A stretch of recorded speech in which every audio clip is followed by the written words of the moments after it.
మన కడప స్వచ్ఛ కడప కార్యక్రమంలో భాగంగా కడప నగరంలో పారిశుద్ధ చర్యలు కొనసాగుతున్నాయి.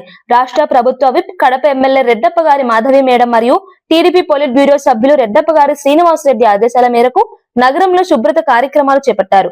ఈ కార్యక్రమంలో భాగంగా కడప 26వ division TDP incharge Chavalamudi Shankar ఆధ్వర్యంలో మసాపేట సర్కిల్ నుంచి కోట శుభరత్నమ కాలనీ వరకు ఉన్న ప్రధాన రోడ్డుపై కాలువలను శుభ్రం చేయించారు. కాలువలో పేరుకుపోయిన చెత్తను తొలగించి నీటి ప్రవాహం సజావుగా జరిగేలా చర్యలు తీసుకున్నారు.